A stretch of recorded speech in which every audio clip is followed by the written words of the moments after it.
รายการข่าวนครหลวงเวียงจันทน์รายการข่าวนครหลวงเวียงจันทน์สบายดีท่านผู้ฟังที่เคารพที่นี่สถานีวิทยุกระจายเสียงนครหลวงเวียงจันทน์รายการข่าวนครหลวงเวียงจันทน์ประจำวันพฤหัสวันที่15มังกร2026ซึ่งมีข่าวสำคัญต่างๆมานำเสนอต่อบรรดาทานต่อไปเส้นทานรับฟังรายละเอียดพรรคคอมมิวนิสต์จีนชมเชยผลสำเร็จของประชุมใหญ่ครั้งที่12ของพรรคประชาชนปฏิวัติลาววันที่13มังกร2026ที่ห้องว่าการศูนย์กลางพรรคสหายทองลุ้นศรีสุริตเลขาธิการใหญ่คณะบริหารงานศูนย์กลางพรรคประชาชนปฏิวัติลาวได้ต้อนรับการเข้าเยี่ยมคำนับของสหายหลิวไฮซิงกรรมการศูนย์กลางพรรคหัวหน้าคณะพัวพันต่างประเทศศูนย์กลางพรรคคอมมิวนิสต์จีนในฐานะผู้ต่างหน้าพิเศษของสหายสีจิ้นผิง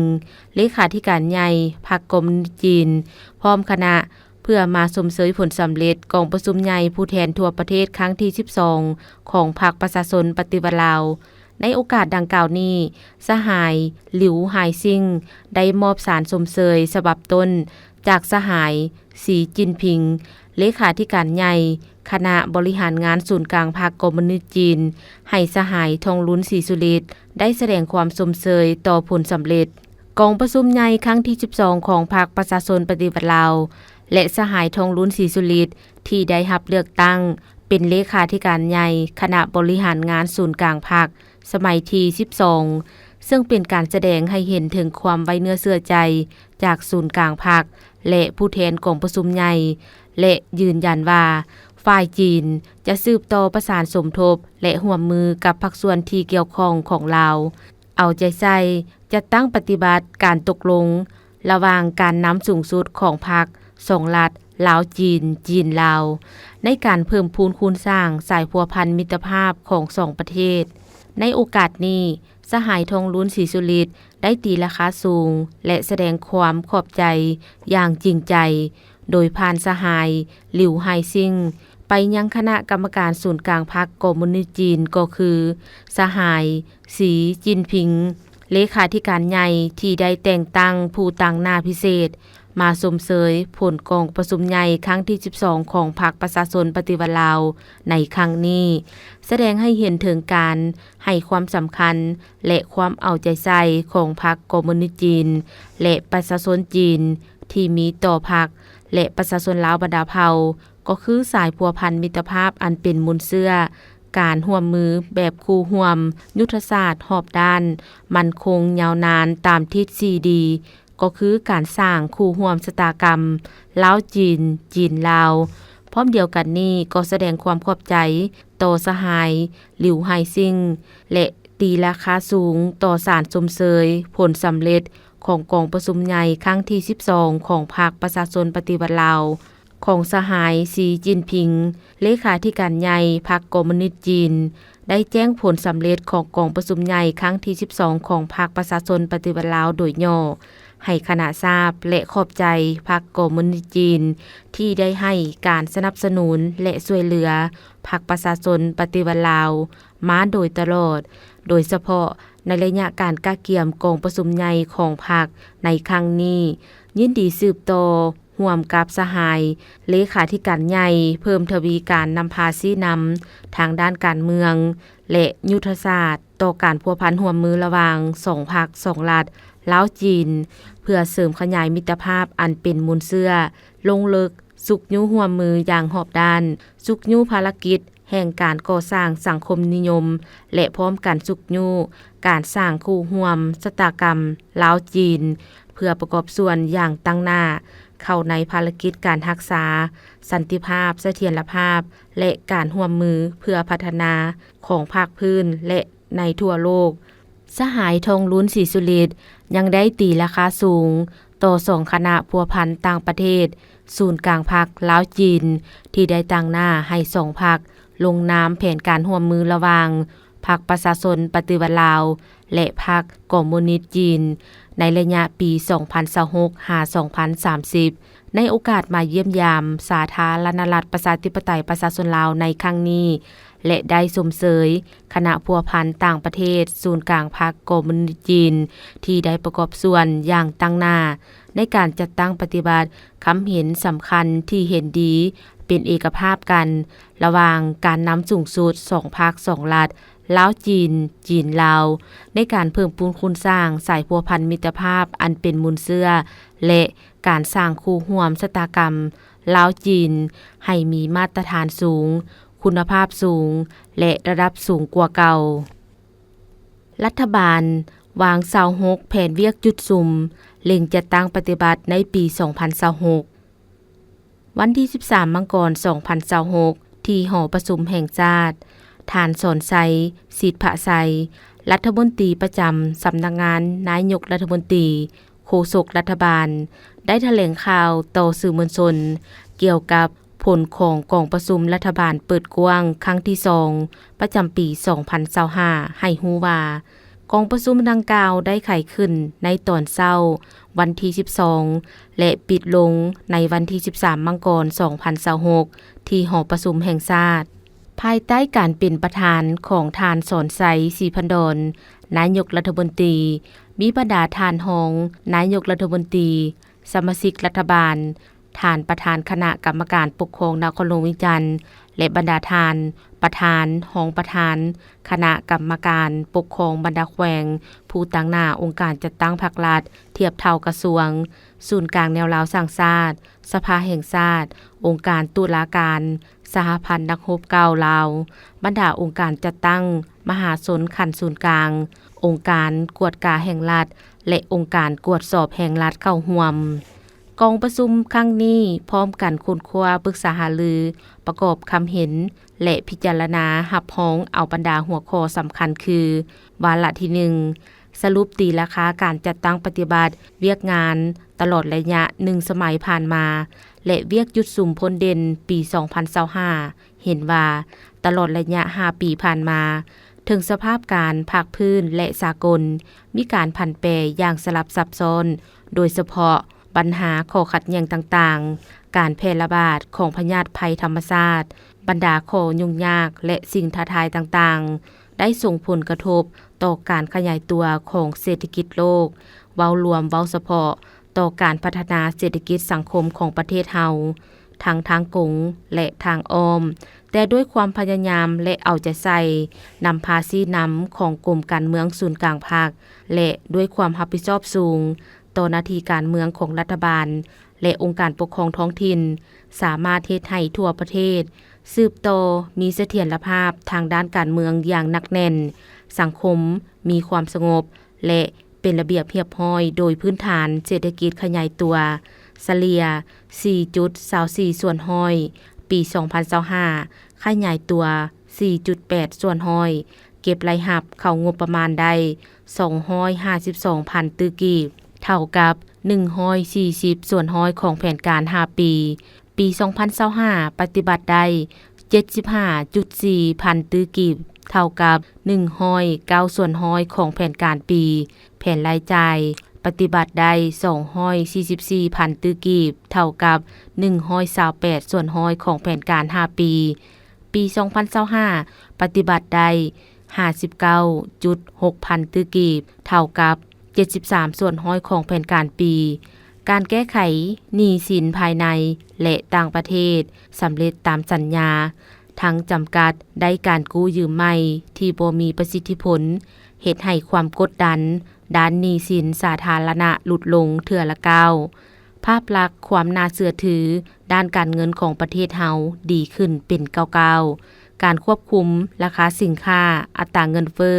นับมือดีขึ้นซึ่งในปี 2023 อัตราเงินเฟ้อบางระยะอยู่ในระดับ 41 ส่วนห้อยและในเดือนธันวาคม 2025 อยู่ในระดับ 5.6 ส่วนห้อยฮอดปัจจุบันค้างสำรองเงินตราต่างประเทศ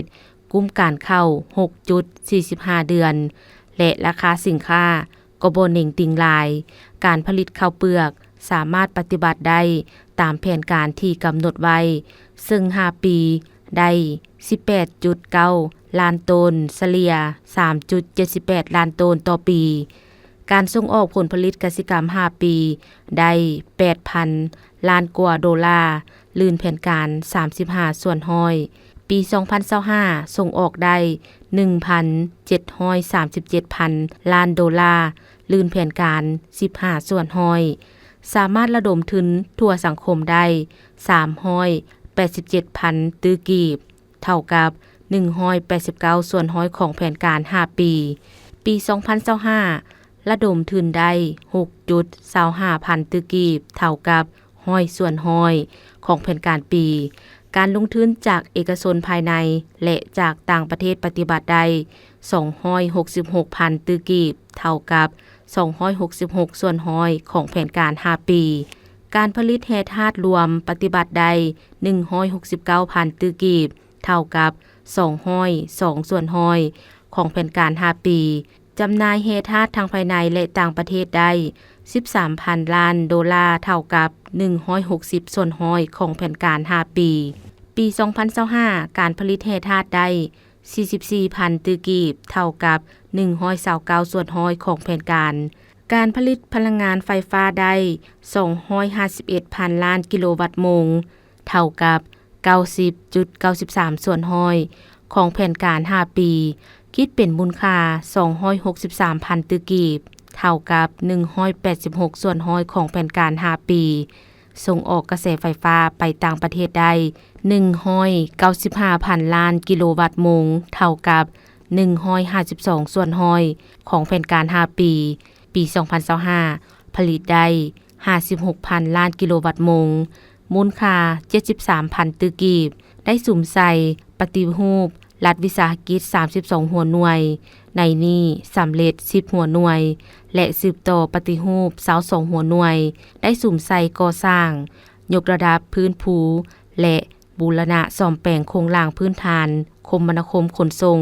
ในทั่วประเทศตามความสามารถของงบประมาณการคนควยแหล่งทุนจากสากลและการมีส่วนร่วมของทุกภาคส่วนในสังคมเป็นต้นสำเร็จการก่อสร้างเส้นทางรถไฟลาวจีนเส้นทางรถไฟลาวไทยระยะ2สามารถพื้นภูยกระดับเส้นทางเลข13ใต้13เหนือเส้นทางเลข8และเส้นอื่นๆรวมความยาว400กว่ากิโลเมตรสำเร็จการขึ้นทะเบียนออกใบตะดิน796,000กว่าตอนเท่ากับ50ส่วนห้อยของแผนการ5ปีได้สุ่มใส่ปรับปรุงคุณภาพการศึกษาปรับปรุงหลักสูตรและรูปแบบการเรียนการสอนยกระดับความสามารถของครูอาจารย์ปฏิบัตินโยบายและมาตรการแก้ไขปัญหาการขาดแคลนครูสอนและการปะละการเรียนการส่งเสริมเข้าเรียนวิชาชีพสำเร็จโดยพื้นฐานได้สุ่มใส่ปรับปรุงและยกระดับตารางการบริการสาธารณสุขในทั่วประเทศโดยก่อสร้างยกระดับพื้นฐานโครงล่างและพัฒนาบุคลากรทางการแพทย์ทั้งอยู่ศูนย์กลางและท้องถิ่นสำเร็จโดยพื้นฐานการปรับปรุงกลจักรการจัดตั้งตามมติของศูนย์กลางภาคเลขที่03ทับคบสพและมติของสภาแห่งชาติเลขที่05ทับสพสทั้งขั้นศูนย์กลางและท้องถิ่นทั้งได้สุ่มใส่สร้างนิติกรรมต่างๆในการสร้างตั้งตาแสงซึ่งมีทั้งหมด640ตาแสงในทั่วประเทศได้เอาใจใส่เพิ่มทวีการร่วมมือกับบรรดาประเทศเพื่อนมิตรและคู่ร่วมพัฒนาโดยเป็นเจ้าการเข้าร่วมและจะตั้งปฏิบัติขอบการร่วมมือต่างๆของสากลอันพ้นเด่นแม้นสำเร็จการเป็นเจ้าภาพจัดกองประชุมสุดยอดอาเซียนครั้งที่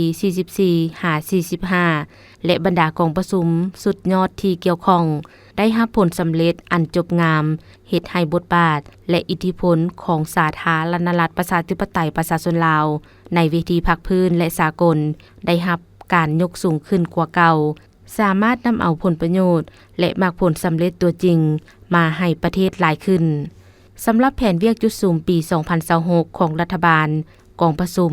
ได้ชี้นำแขนงการท้องถิ่นและภาคส่วนเกี่ยวข้องเอาใจใส่บรรดาเวียกงานสำคัญดังนี้ 1. สุ่มใส่ปฏิบัติ7ทิศทางรวม บรรดาคาดหมายและ6เป้าหมายที่ได้กำหนดในแผนพัฒนาเศรษฐกิจสังคมแห่งชาติ5ปีครั้งที่10 2026 หา 2030 โดยเฉพาะให้เศรษฐกิจขยายตัวเฉลี่ย6%ต่อปีขึ้นไปเฉลี่ยรายรับต่อหัวคนให้ได้ 3,104 ดอลลาร์สหรัฐรวมยอดรายได้แห่งชาติต่อหัวคนให้ได้ 2,914 ดอลลาร์สหรัฐในปี 2030 2. สืบต่อสุมใส่รับประกันเสถียรภาพทางด้านการเมืองให้หนักแน่นสังคมมีความสงบและเป็นระเบียบเรียบร้อยโดยเอาใจใส่จัดตั้งปฏิบัติแผนเวียกงานป้องกันชาติป้องกันความสงบการสร้างรากฐานการเมืองพัฒนาชนบทแก้ไขความยุ่งยากของประชาชนติดพันเวียกงานสามสร้างพร้อมทั้งสุ่มใส่สกัดกั้นและแก้ไขปรากฏการณ์ย่อท้อต่างๆ 3. สืบต่อประสานสมทบกับสภาแห่งชาติเพื่อกักเกี่ยมการเลือกตั้ง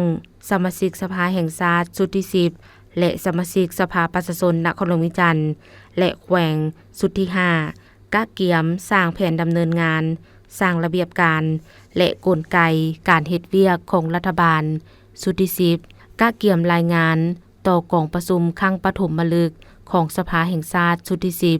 10 4. สืบต่อติดตามสุกยู่และกวดกาการสร้างเศรษฐกิจเอกราชเป็นเจ้าตนเอง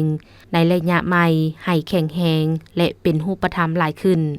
5. สืบต่อจัดตั้งปฏิบัติบรรดามาตรการแก้ไขความยุ่งยากทางด้านเศรษฐกิจการเงินตามแผนเวียกของคณะสืบต่อสุกยู่และส่งเสริมการผลิตภายในเพื่อทดแทนการนำเข้าการคุ้มครองราคาสินค้า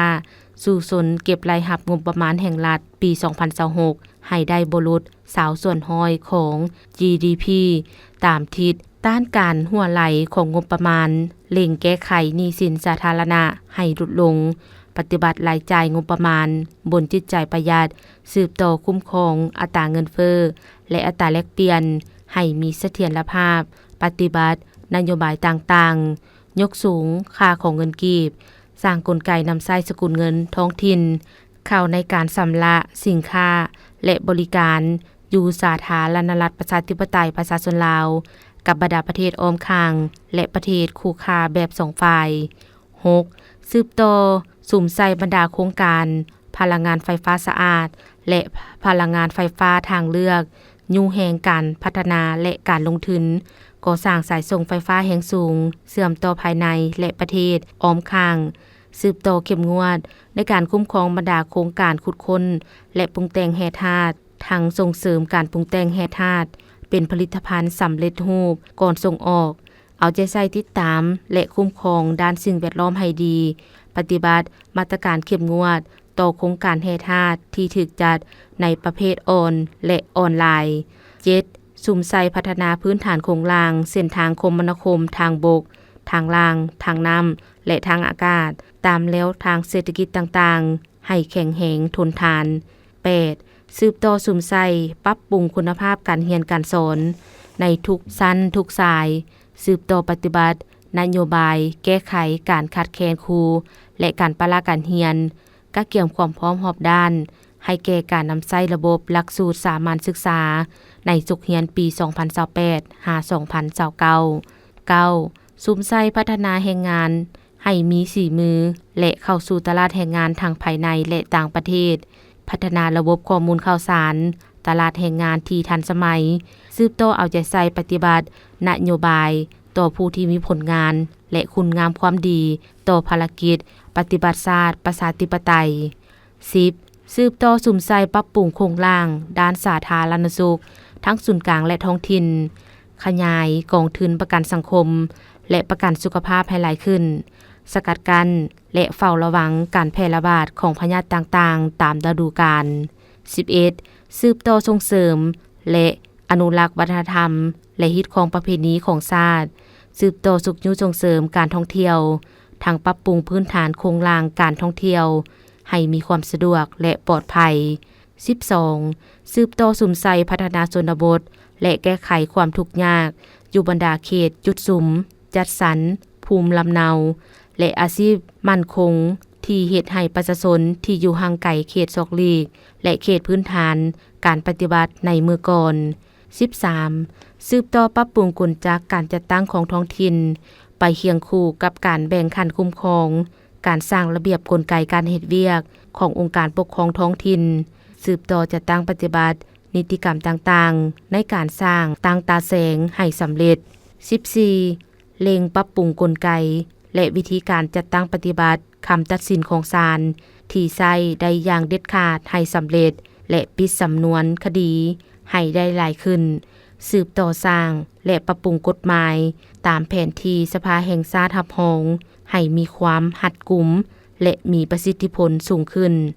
15. ซุมไส้จัดตั้งผันขยายผลของกองประชุมสุดยอดต่างๆผลการเคลื่อนไหวเวียกงานต่างประเทศของการนำภาครัฐแผนร่วมมือ2ฝ่ายกับบรรดาประเทศเพื่อนมิตรยุทธศาสตร์และขอบการร่วมมือหลายฝ่ายในอนุภาคพื้นให้เป็นรูปธรรมหลายขึ้นสืบต่อเคลื่อนไหวการต่างประเทศอย่างมีไหวพริบและทันสภาพการรับประกันผลประโยชน์ของชาติและบนจิตใจประหยัดมัธยัติวาระที่2กองประชุมเห็นดีด้านหลักการรับร้องเอารายงานความคืบหน้าการจัดตั้งผันขยายมติว่าด้วยการสร้างเศรษฐกิจเอกราชเป็นเจ้าตนเองในระยะใหม่และห่างมติว่าด้วยการแบ่งความรับผิดชอบในการจัดตั้งปฏิบัติมติว่าด้วยการสร้างเศรษฐกิจเอกราชเป็นเจ้าตนเองในระยะใหม่ฉบับปรับปรุงวาระที่3กองประชุมเห็นดีด้านหลักการรับรองเอาห่างดำรัดว่าด้วยการกำหนดหน้าเวียกและการแบ่งความรับผิดชอบในการจัดตั้งปฏิบัติแผนพัฒนาเศรษฐกิจสังคมแห่งชาติแผนงบประมาณแห่งรัฐและแผนเงินตราประจำปี 2026และแผนการแก้ไขผลของการกวดกากวดสอบวาระที่4กองประชุมเห็นดีด้านหลักการรับรองเอารายงานบรรดาโครงการที่สำคัญจำนวนหนึ่งคือการออกแบบก่อสร้างระดมทุนและดำเนินกิจการโครงการทางรถไฟลาวเวียดนามส่วนที่1แต่ตัวเมืองท่าแขกแขวงคำมวนหามุยเกียชายแดนลาวเวียดระยะทาง147กิโลเมตรในรูปแบบก่อสร้างดำเนินงานและมอบโอนรวมทั้งผลการเจรจาสัญญาสัมปทาน 4R ของโครงการดังกล่าวแผนบุริมสิทธิ์ในการก่อสร้างปรับปรุงเส้นทางในปี 2026โครงการทางด่วนโดยเฉพาะกลไกและวิธีการจัดตั้งปฏิบัติตัวจริงวาระที่5กองประชุมเห็นดีด้านหลักการรับรองเอาแผนปฏิบัติตัวจริงในการหันการเก็บรายรับเป็นทันสมัยสำหรับปี 2026กระทรวงวัฒนธรรมสุมใส่พัฒนาเศรษฐกิจวัฒนธรรมและการท่องเที่ยวสีเขียวให้ยืนยงในโอกาสเข้าร่วมกองประชุมรัฐบาลเปิดกว้างครั้งที่2ประจำปี 2025ท่านนางสวนสวรรค์วิญญาเกตรัฐมนตรีกระทรวงวัฒนธรรมการท่องเที่ยวได้เปิดเผยถึงแผนยุทธศาสตร์ใน5ปีต่อหน้า 2026-2030 ซึ่งเป็นระยะแห่งการจัดตั้งผันขยายมติกองประชุมใหญ่ครั้งที่12ของพรรคและแผนพัฒนาเศรษฐกิจสังคมแห่งชาติเทื่อที่10กระทรวงวัฒนธรรมจะสุมใส่การพัฒนาเศรษฐกิจด้านวัฒนธรรมโดยการนำใช้มรดกแห่งชาติมรดกโลกมาเป็นท่าแหงในการสร้างมูลค่าเพิ่มจุดประสงค์หลักแม่นเพื่อให้เกิดผลประโยชน์สูงสุดแก่สังคมไปเคียงคู่กับการบูรณะปฏิสังหรณ์และรักษาความดังเดิมให้ยืนยงในด้านวัฒนธรรมสังคมจะได้มีการเอาใจใส่เป็นพิเศษในการพัฒนาภาษาลาวคุ้มครองการนำใช้ภาษาลาวให้มีความเป็นเอกภาพและเป็นระบบส่งเสริมศิลปะวรรณคดีพื้นภูฮิตของประเพณีและคุณค่าทางจิตใจของบรรดาเผ่าให้แข็งแรงสร้างวิถีชีวิตแบบใหม่ปรับปรุงแบบแผนการดำรงชีวิตให้ชีวิไลพร้อมทางสกัดกั้นและตีถอยแนวคิดงมงวยความมักง่ายและการลิ้นกินฟุ่มเฟือยและการละเมิดระเบียบกฎหมายสำหรับเวียกงานท่องเที่ยวท่านรัฐมนตรีได้เน้นถึงการหันไปสู่อุตสาหกรรมสีเขียวโดยเสื่อมโยมการท่องเที่ยวเข้ากับธรรมชาติวัฒนธรรมและประวัติศาสตร์ขุดค้นแห่ธาตุบ่มซ่อนของแต่ละท้องถิ่น เพื่อดึงดูดนักท่องเที่ยวปรับปรุงระบบการคุ้มครองและการประสานงานให้มีความคล่องตัวและมีประสิทธิภาพสูงขึ้นท่านรัฐมนตรียังได้ยืนยันตื่มว่าการสร้างความเจริญทางด้านเศรษฐกิจต้องก้าวไปเคียงคู่กับความสิวิไลทางด้านจิตใจเพื่อรับประกันให้มีการพัฒนาประเทศชาติมีความมั่นคงและยืนยงอย่างแท้จริง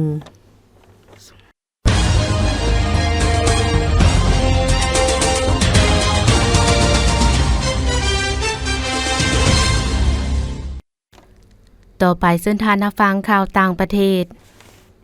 มูลค่าการนำเข้าส่งออกของจีนสร้างสถิติใหม่ในปี 2025 ตัวเลขสถิติขององค์การภาษีแห่งชาติจีนแสดงให้เห็นว่าในปี 2025 มูลค่าการนำเข้าส่งออกของจีนมีถึง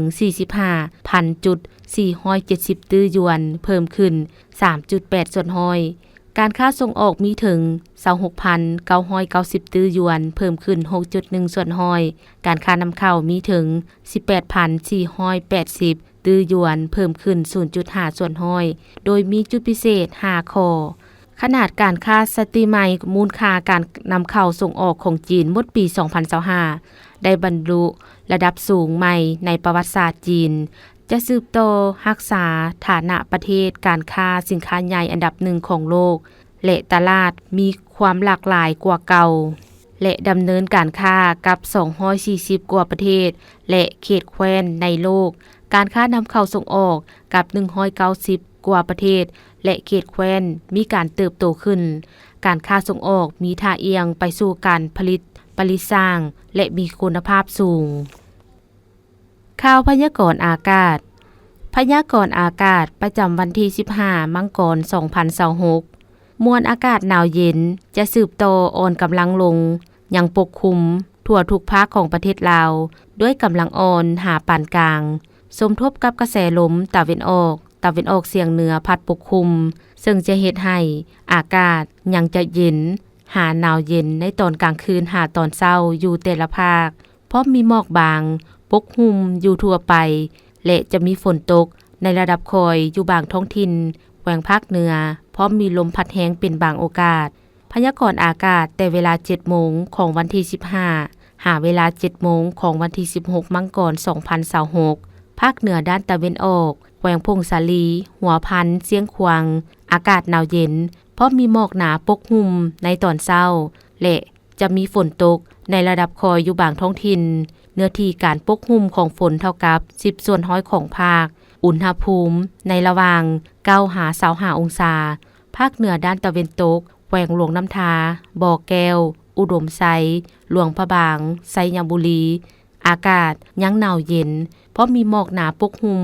อยู่บางท้องถิ่นในตอนเช้า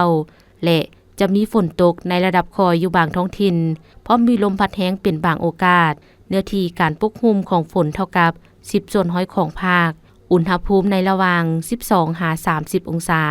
นครหลวงเวียงจันทน์อากาศเย็นเพราะมีหมอกบางปกหุ่มอยู่ทั่วไปและจะมีลมพัดแรงอยู่บางบริเวณอุณหภูมิในระหว่าง18หา31องศาภาคกลางแขวงเวียงจันทน์บริคำไซคำมวนสวรรณเขตอากาศเย็นหาหนาวเย็นในตอนกลางคืนหาตอนเช้าเพราะมีหมอกบางปกคลุมอยู่ทั่วไปในระยะตอนบ่ายอากาศร้อนเพราะมีลมพัดแรงอยู่บางท้องถิ่นอุณหภูมิในระหว่าง15หา32องศาแขวงไซสมบูรณ์อากาศหนาวเย็นเพราะมีหมอกหนาปกคลุมในตอนเช้าและจะมีลมพัดแรงอยู่บางบริเวณอุณหภูมิในระหว่าง9หา30องศาภาคใต้แขวงสารวันจำปาสักเสกองอัตตปืออากาศเย็นในตอนกลางคืนหาตอนเช้าเพราะมีหมอกบางปกคลุมอยู่ทั่วไปและในระยะตอนบ่ายอากาศร้อนเพราะมีลมพัดแรงอยู่บางท้องถิ่นอุณหภูมิในระหว่าง16หา34องศาสำหรับเขตภูเพียงบริเวณอากาศหนาวเย็นหาหนาวเย็นลายเพราะมีหมอกหนาปกคลุมอยู่ทั่วไปในตอนเช้าและมีลมพัดแรงเป็นบางโอกาสอุณหภูมิในระหว่าง8หา26องศาท่านผู้ฟังที่เคารพรายการข่าวนครหลวงจันทน์สำหรับภาคนี้ได้เสียงสุดลงเพียงเท่านี้แสงคำจันทวงศ์อ่าน สบายดี